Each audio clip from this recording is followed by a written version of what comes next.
पालक हूँ, आप सभी की कृपा आशीर्वाद से होगा। दानों को मिलकर के बड़ी प्रसन्नता हुई। श्री सुखदेव जी कहते कि परीक्षित, यहाँ जैसे ही पूतना आए गोकुल में आई और आकर के देखा, यहाँ तो सभी लाला के जन्मोत्सव को मनाने में लगे हुए हैं।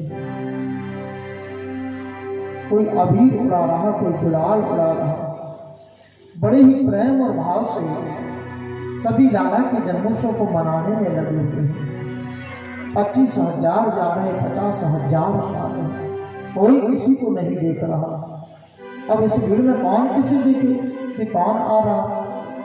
लेकिन जैसे पूतना को आते हुए देखा कुछ बालक तो कहा कि अरे ये सामने से कौन आ रहे हैं। अब मनुष्य के विचार राक्षस कुछ ज्यादा लंबे भी होते हैं, तो पूतना को देख करके आश्चर्य होगा। बोले अरे ये सामने से कौन आ रहे हैं। तो एक अपनी बुद्धि से जवाब देता है, ये यशोदा जी के बचपन की कोई सहेली होगी, इसलिए इसे रास्ता दे दो। और पूतना के लिए रास्ता दे दिया। पूतना अंदर चली गई। तो उस समय मैं यशोदा पालने के पास में थी और मेरे प्रभु बाल कृष्ण सो रहे थे पालने में। जैसे ही पूतना को यशोदा जी ने देखा, स्वागत किया, अरे पधारिए दीदी, आपने बड़ी कृपा की, लेकिन आगमन कैसे कहाँ से हुआ। पूतना ने कहा कि अजी आए कहाँ से। आपके यहाँ लाला का जन्म हुआ, इसलिए बधाई देने को आए हैं। तो यशोदा जी ने सोचा कि कोई ब्राह्मण ही है। बोले आप खूब आशीर्वाद दो और ऐसा आशीर्वाद देना कि मेरा लाला दीर्घायु हो। लेकिन पूतना तो भगवान को मारने को आई थी, अपने स्तन पर जहर लगाकर वे कंस से कह करके आई थी। श्री सुखदेव जी महाराज कहते कि परीक्षित हो,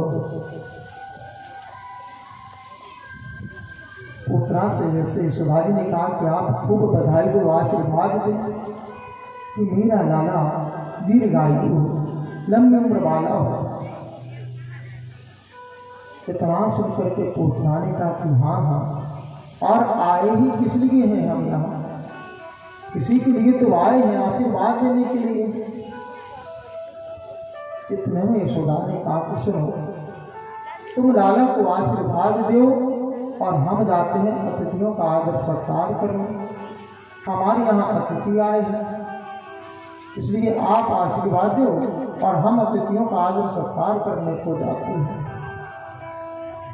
पूतना ने कहा ठीक है आप जाइए, और वही तो चाहती थी।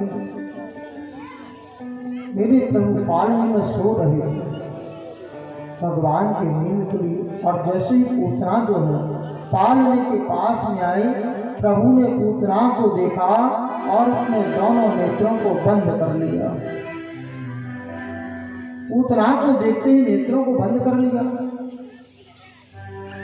परीक्षित ने कहा कि गुरुवर, भगवान ने पूतना को देख करके नेत्र बंद क्यों किए। श्री सुखदेव जी महाराज कहते हैं परीक्षित, कोई संत भाव बतलाते हैं क्या कि भगवान के दाहिने नेत्र में सूर्य, बाएं में चंद्रमा का वास है और ये नहीं चाहते कि कोई हमारे कन्हैया को मारे, इसलिए नेत्र बंद कर लिए। और दूसरी बात, शायद प्रभु ने ये सोचा होगा कि देखो ये मारने तो हमें भले ही आई है, लेकिन कार्य ये माता का करेगी। मारने को तो आई है, लेकिन कार्य से क्या करना है, माता का करना है, स्तनपान कराना है, इसलिए से कौन सी गति दी। और प्रभु ने ये भी सोचा कि देखो मानव चरित्र से जुड़े हुए हमारे केवल दो ही अवतार विशेष, राम अवतार और कृष्ण अवतार। राम अवतार में पहले ताड़का आ गई थी, देवी जी आई थी, और यहाँ भी ये पूतना मौसी आ गई। अब भगवान सोचने के लिए कौन सी मुक्ति प्रदान करें। प्रभु ने इसलिए अपने नेत्र बंद किए। लेकिन पूतना ने क्या कार्य किया? श्री सुखदेव जी कहते हैं परीक्षित, देखते ही देखते पूतना ने प्रभु श्री बाल कृष्ण को उठा लिया और अपना जहर भरा स्तन पान कराने लगी। जहर भरा स्तन पान कराने लगी और मेरे प्रभु भी घटक घटक करके स्तन पान करने लगे। 2 मिनट हो गए, 5 मिनट हो गए, 10 मिनट हो गए, मेरे प्रभु स्तन पान करते जा रहे हैं। पूतना ने तो ये सोचा था कि जैसे ही जहर इसके मुख में जाएगा ये मृत्यु को प्राप्त हो जाएगा और मैं इसे पटक करके भाग जाऊंगी, कौन पकड़ सकता है। लेकिन यहाँ तो 10 मिनट का समय व्यतीत तो हो गया। अब ठीक वैसे ही जैसे एक छोटा बालक जब अपनी माँ का स्तनपान करता है तो क्या करता है, स्तनपान करता जाता है और अपने छोटे छोटे हाथों से माँ के दूसरे स्तन को पकड़े रखता है। ठीक वैसे ही मेरे प्रभु भी स्तनपान कर रहे हैं। कुछ समय और व्यतीत हुआ। पहले तो मेरे प्रभु ने पूतना का स्तनपान किया, अब धीरे धीरे क्या कार्य किया, पूतना के प्राणों का आकर्षण करने लगे, प्राणों को खींचने लगे प्रभु। और जब प्राण निकलते हैं तो बड़ी कठिनाई होती है। जैसे ही पूतना के प्राण निकलने को हुए, पूतना चिल्लाने लगी कि अरे लाला छोड़, अरे कन्हैया छोड़, अरे लाला छोड़। जैसे ही पूतना चिल्लाई, मेरे प्रभु ने कहा कि अरे मौसी जी, हमें तो केवल पकड़ना ही आता है, छोड़ना तो हम जानते हैं, और अब तो आपको कभी छोड़ेंगे जब ठिकाने लगा देंगे। पूतना ने कहा कि हे भगवान, ये छोटा सा बालक बड़ों के जैसा बोलता है, ये कैसा बालक है। और एक बात और, जब पूतना प्रभु को मारने को आई, प्रभु केवल 7 दिन के हैं, 7 दिन के हैं प्रभु। अष्टमी को जन्म लिया और ठीक चतुर्दशी को पूतना प्रभु को मारने आई। 7 दिन के हैं प्रभु श्री बाल कृष्ण और भोर उठे। और मेरे प्रभु ने क्या कार्य किया, स्तनपान करते करते पूतना के प्राणों का आकर्षण किया और उसका उद्धार कर दिया। बोल जय बाल कृष्ण लाल की जय। जैसे ही पूतना के प्राण निकले, पूतना ने अपना विकराल स्वरूप धारण कर लिया 18 किलोमीटर वाला। जैसे ही पूतना का शरीर जमीन पर गिरा तो जितने भी छोटे छोटे बाग बगीचा थे वह सभी पूतना के शरीर के नीचे आकर के गल गए और पूतना का विकराल शरीर पड़ा हुआ है नंद की आंगन में। और मेरे प्रभु कन्हैया वक्ष स्थल पर विराजमान है। और श्री सुखदेव जी महाराज कहते हैं परीक्षित से, देखो प्रभु श्री कृष्ण की विशेषता, पूतना मारने को आई थी और भगवान ने माता की गति प्रदान की, स्तनपान किया, माता की गति प्रदान की।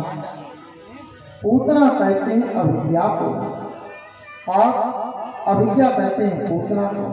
अविद्या का वास 14 जगहों पर होता है। 5 ज्ञानेंद्रियां, 5 कर्मेंद्रियां, मन, बुद्धि, चित्त और अहंकार,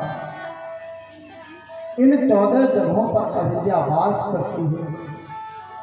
देखो पूतना का नाम भी बढ़िया नहीं, काम भी बढ़िया नहीं, रहन सहन भी बढ़िया नहीं, भोजन आदि भी बढ़िया नहीं, और ऐसी पूतना को मेरे प्रभु ने माता की गति प्रदान की। कृष्ण के सिवाय ऐसा करुणा का सागर कौन हो सकता है। श्री सुखदेव जी कहते परीक्षित, जैसे ही माताओं को पता चला, दौड़ी दौड़ी सभी आए और कन्हैया को उठा करके हृदय से लगाया। कन्हैया को उठा करके हृदय से लगाया। और माताओं का एक पुराण अलग से होता है, बात सल पुराण। अब एक दूसरे से कहते कि अरे ऐसे कैसे दे दिया इस राक्षस की गोद में सुधा ने। यशोदा जी से कहते कि अरे आपने ऐसे कैसे दे दिया इस राक्षस की गोद में। यशोदा जी ने कहा अरे अब मुझे क्या मालूम कि कोई राक्षसी होगी, मैंने समझा कि कोई ब्राह्मणी है इसलिए हमने दे दिया।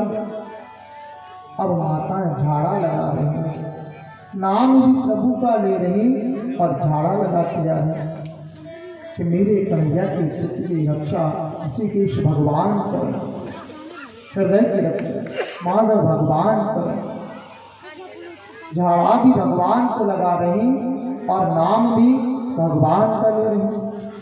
कहते कि क्रीड़कम पात गोविंद सैनम पात माधव, खेलते हुए लाला की रक्षा भगवान गोविंद कर, सोते हुए लाला की रक्षा भगवान माधव कर। भगवान मुस्कुरा रहे कि देखो नाम भी हमारा ले रही और झाड़ा भी हमें ही लगा रहे। श्री राधे।